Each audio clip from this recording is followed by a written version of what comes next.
What is up, MMA fight fans? I am Jason BURGOS for Sherdog.com, and today I am joined by a man coming off of a dominant performance at UFC on ESPN 8.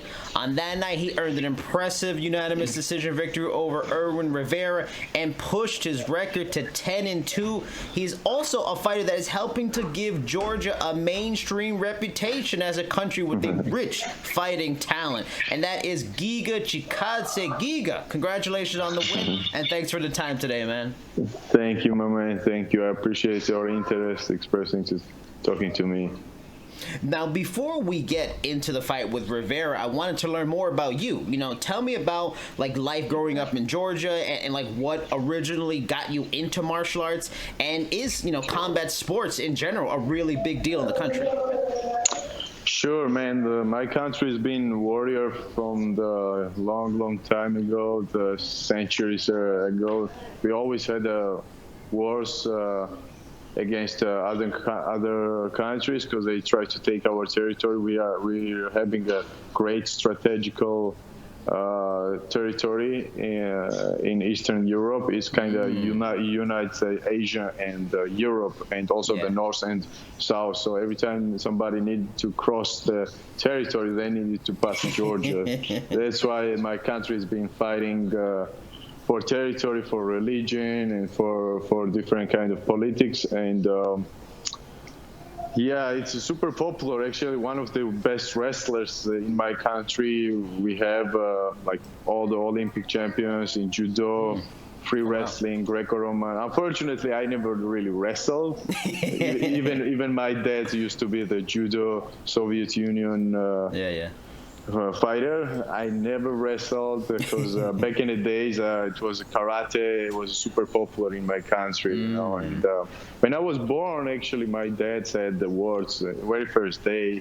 We have a video. He's holding myself and saying that he was born in Giga Chikadze, world champion in fighting, and said from that day started my career. Like when I was young, when I was 4 years old, they took me in karate. With a karate trainer, and slowly I started to build myself up till MMA fighter. Was there because it's interesting that they have this great history of like wrestling and stuff like that, but you didn't get into it when you were coming up through martial arts? Did you have anybody that you admire? Were you like a Jackie Chan fan, Van Damme, that kind of thing? Of course, my man. Back in the days, there is no kid who was not a big fan of Bruce Lee.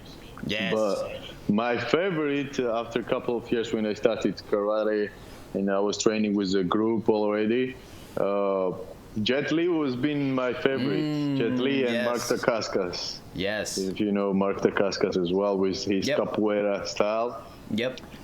Mostly Jet Li, but yeah, man, I was a big fan. I was watching with my young teammates his movies, and as a fighter, my inspiration first was Royce Gracie, winning the first few editions of UFC. It was really impressive for me to see how the guy from the bottom, he was winning with all the chokes, and he was finishing the guys.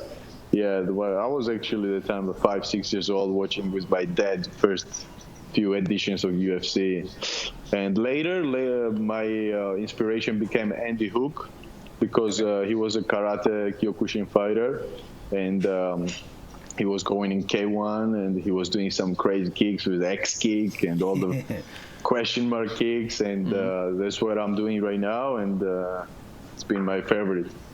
So your fight with Rivera was announced, barely with a day's notice, and after Mike Davis pulled out for the second time in a fight with you. For a lot of people, third time. For a lot of people, an opponent changed with such little time to prepare. That could be, something to worry about. But in kickboxing, you fought multiple times in one night. Do you feel, your background in one night tournaments and glory helped a lot to not rally you to make, going into a fight with such little notice? It's not a big deal? So I had, back in the days when I was karate fighter, I had 7 fights per night.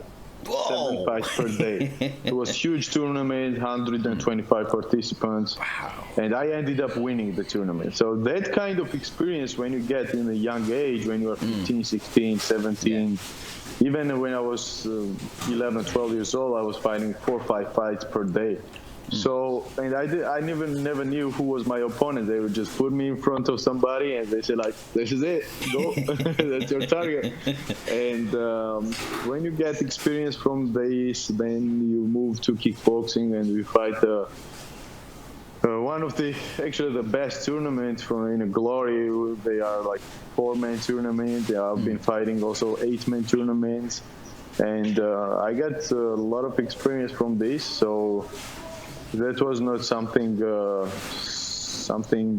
crazy for me because I've done things like that. Also, besides this, in MMA, I was fighting other shows, and many times my opponents did not show up on the fight, and we just found out the same day that hey, your opponent, he can make it, he's sick, or he's stuck in the traffic, or like some craziness happened to me so many times. And they put me with other guy, and I fought the other shows as well. So when Mike Davis pulled out, that was not surprise because he pulled out already twice before this fight. And we talked, me and my coaches and teammates, we talked about this. And, hey, are you sure he's going to fight you? And when we planned the fight a third time, I said to my manager that, Ali, I don't see this happening. I don't see, man, like, oh, this is a good fight, it's an easy win, easy money, this and that. It's like, yeah, but this guy is not gonna fight me. And it was like we ended up scheduling, and then this happened, whatever we thought. And unfortunately, he didn't show up. Of course, it's not a great thing before your fight. Fighting the other guy, especially with Rivera, who just got signed by UFC. He has nothing to lose. He fighting for contract. He wants to impress the people. He's super big underdog, bantamweight guy, short. He wants to take a risk to knock me out. I had to stay super strict in my game plan, and I think I did my game perfectly 100% because I was not really cheering for knockout in this fight. I wanted to see myself in each division on a point and showed that my cardio was great, my strategy was good, I used my distance and technique well, and plus my wrestling defense was good. So that's exactly what I wanted to show the fans, and I'm glad with my performance. And that's some interesting points you bring up. One, that, he was nothing to lose, really he was jumping into stuff, really like explosive movements, wild stuff, but also that you necessarily weren't looking for a finish. But that said, he was doing that wild stuff early, but it took you some time. But it seemed by the first, at the end of the first round, you kind of had a read for what he was doing. So by the third round, where you're hitting him with some seriously hard shots, some really good counters when he's jumping into stuff, was there, even though you weren't aiming for a finish, where you were like, how is this guy still here? Like, I'm surprised he's still standing. Like, in a way, did he even earn more respect that you were impressed by him? Like, I can't believe this guy's still here. I'm hitting him some serious stuff. Yeah, I mean, I said that I was not cheering knockout, but I'm saying that I was not desperate to knock him out. Okay. Of course, when you are a fighter and fighting in the cage like UFC, of course you try to knock out someone. Yeah. But same time you see the chances. What's a risk, and that's where every time I hit him after the first round, I figure him out. I saw that my distance is perfect, my reach is working. I'm too tall for the guy, and he cannot really engage with me from the far distance, and. I just tried confident and use the same game plan. But every time I hit this guy, I was like, dang, he's still coming back. I thought he was dead, but he's still alive. So many times happened. Actually, the third round when I knocked him down in the first 10 seconds, I knocked out many people with that knee, bro. Like many people, and not like bantamweight. I'm talking about lightweight guys, Yeah, yeah. welterweight guys. Yeah, yeah. But this guy, such a tough guy, man. That's the real Mexican spirit, you know.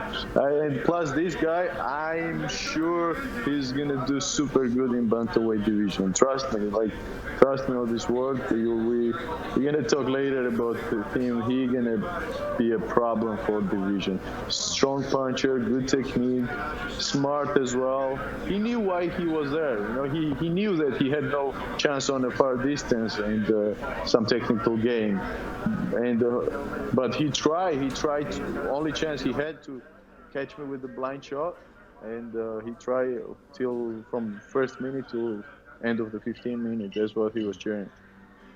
After your win, you told the media that we have only seen 25% of your potential. Why do you feel you have not been able to show at least maybe 50% of your potential? Is it like the competition level, the jump up? Is it nerves? Is it, we have, what are the various reasons that we haven't really gotten to see the very best of you yet in what been 3 fights already in UFC?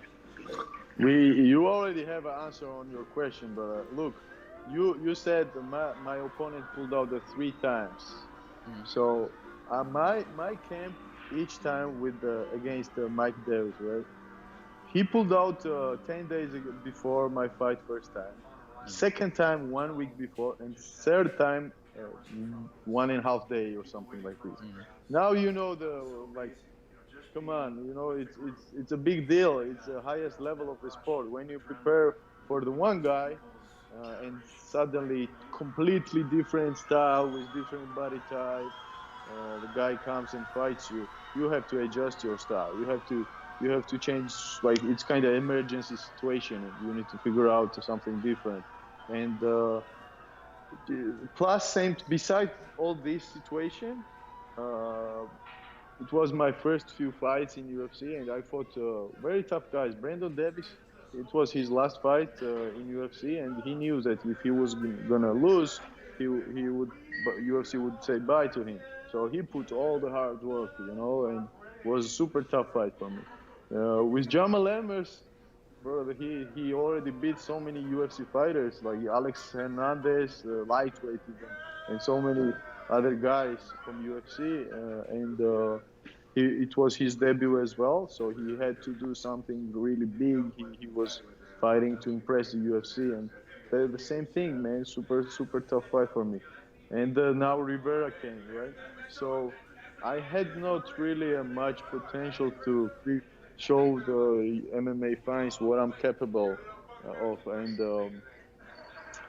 it would take a time, like I try to stay the undefeated in UFC because this is super important. It's not like a kickboxing game. In kickboxing game, if you fight hard with the spirit and show the heart and technique, doesn't matter the result.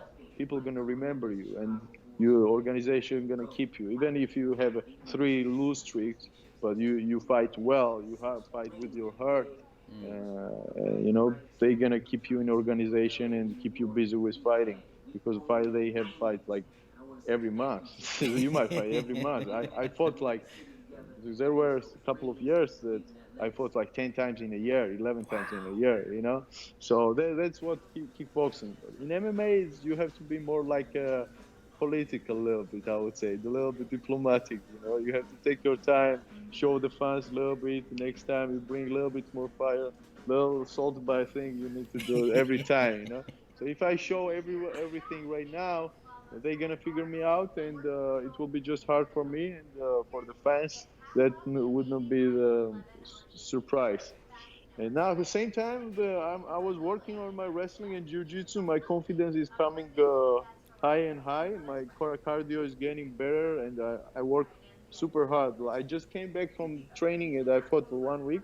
Today we had a super hard training. Even I did a super hard session of the meets with one of the best, and also the sparring we did. We did sparring with Kelvin Gastelum, Marvin Vettori, Fabricio Verdum, Cyborg we had in the gym, Sabina, I don't know, Benil Dariush, all the best. I have a great team under Rafael Cordeiro, and working hard on each division, each sport uh, for my game. And that's why once you guys see the 100% of the Giga, it will be 100% Giga show, you know?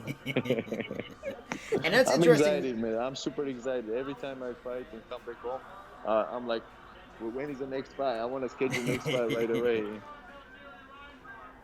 And that's interesting. You bring up the politics of the fight game and especially the UFC on a lot of levels too. Is there any frustration then? Maybe not even like from the competition that you faced in the Octagon, just the frustration of the situation because you've gotten finishes in all of your MMA fights until you got to the UFC. So because of the weird things, guys missing fights, and with building your name, especially in UFC, it's about getting the big knockout and the flashy moments and everything like that. Is that most of the frustration? Like, I want to be in the top 15. I want a top 15 guy. I know I can be it, but these weird things, I'm not getting to show how nasty I could be. I'm not getting the knockouts I usually would because all this other stuff. It's almost like bad luck, even though you're still winning. Yeah, knockout will come, man. Knockout will come. I had these three fights for me is the bigger experience than I've done in MMA before. I was like 7-2 when I signed in UFC. Now I'm 10-2, so 3-0 in UFC. Everything I've done past in MMA, this was because to start later UFC career with everything on point. Even I'm getting still better. I am already on the level that I can fight anybody from top 10 right now.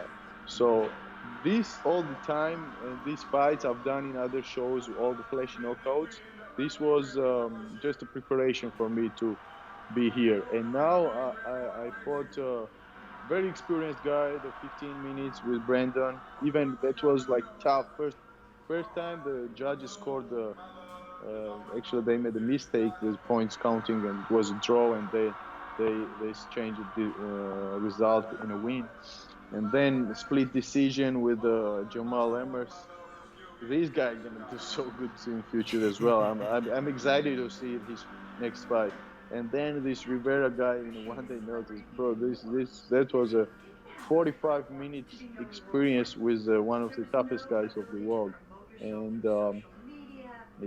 it's been just fun, man. It's just a lot of fun and excited for future. Now you mentioned also in the post fight, you want a top 15 guy next, and you want to compete again in a couple months and stuff like that. So I'm gonna throw out some names: Okay. Sadiq Youssef, Ryan Hall, Dan Ige, Arnold Allen. All of those fighters are at the back of the top 15 guys that you would likely get if you get the fight. Would any of those interest you, and do you have a preference between those guys that you would love to fight right away? Dan Ige and I believe Sodik as well. They are under the same management as me, so I don't see this happening soon. But if UFC puts a name and more than, I mean, I'm really friends with Danny J. Like I don't think we only the way we're gonna fight. It's gonna be only the business end of the top in the mountain when we have to fight for the title. That's for sure. Sadiq, I don't know him personally, but we got experience from Dominus management that we don't really share the cage against each other. Because of the same management. But if that will be the something, yeah, I would love to fight. He's a great fighter, and I would like to fight Sodiq as well. The same thing will be probably for the top numbers in the future. We're just not gonna have a chance if he's gonna do well as well. And other guys, you mentioned both of the fighters. I would love to fight, and actually, I want somebody with flashy style. I would really love to see myself in the future with Ray Yair as well. Even I know him, and he came. This sport is this world is small, man. We know each other. We know many fighters, and I'm not the guy who really started trash talking shit, but like it's a business. Yeah, I mean, I want to fight somebody to striker for now. I mean, I'll fight anybody. If somebody talks shit, I'm gonna come jump. Yeah, I'm gonna go in his gym. I'm gonna go in his house and fight anybody. But I'm really caring right now for the fans because I want to bring extra 25% right now on the table, show fans who I am. Even if this guy is not going to be top 15 and outside of top 15, but he has a name that people know him, I would fight. I would fight him. Some of the top 15 guys, they don't even, they not like the famous. I really want to get a little bit recognition from the fans. I've been in the game for a long time. As I said, I started at a young age. Unfortunately, kickboxing these days is not that popular that used to be back in the days as a K1 had. And otherwise, you guys wouldn't know my name more. And that's what I'm cheering. Somebody with a big name, top 15 or big name. That's what I want. Even I'd jump in and fight in lightweight as well. I don't care. I'm a 6 feet guy, so I'm still tall guy for the lightweight as well.